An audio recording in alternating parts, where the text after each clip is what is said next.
คลิปวิดีโอนี้จะมาแนะนำการเปลี่ยน ID ของเราเนาะให้เอาไปตัวนี้เนาะไปบนรูปคนตัวนี้เนาะแล้ว ID ของเรามันจะเป็นแบบนี้เนาะเราสมัครมาแบบใหม่ๆมันจะเป็น ID ยาวเนาะเขาตั้งมาให้แบบอัตโนมัติเนาะให้กดเข้าไปเลย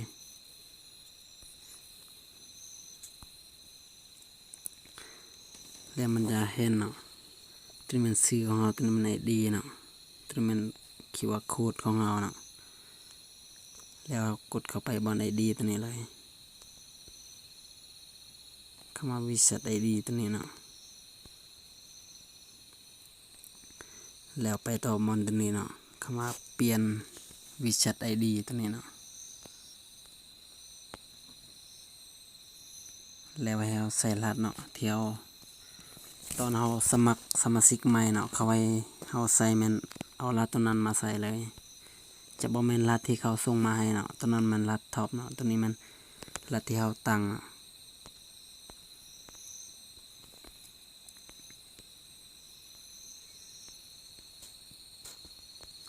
เมื่อใส่สำเร็จแล้วให้เรายืนยันเนาะแล้วบัดนี้เนาะบนนี้ให้เราใส่รหัสที่เราบ่แม่นรหัสเนาะใส่ ID ที่เราต้องการจะใส่เนาะ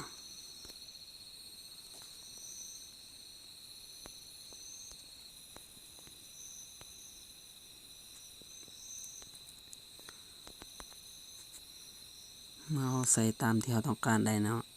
าะให้กดต่อไปเลยมันจะเด้งแบบนี้เนาะให้เราอ่านก่อนเนาะกรอกรหัสวิเศษของคุณได้เนาะแม่นตัวนี้เนาะแล้ว ID ของคุณจะสามารถเปลี่ยนได้ปีละครั้งเท่านั้นเนาะ1 ปีเราสามารถเปลี่ยนได้1 ครั้งเนาะ ID แล้วให้เรากดยอมรับแล้วกดตกลงเลย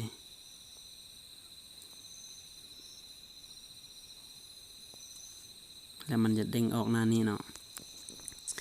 ID ของเรามันจะเด้งออกมาแบบนี้เนาะ ID ของเรา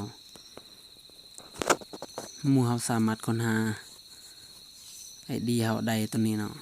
สมมุติเรามีเพื่อนอยากเล่นนำกันเนาะให้เราส่ง ID ตัวนี้เข้าค้นหาก็ได้เนาะ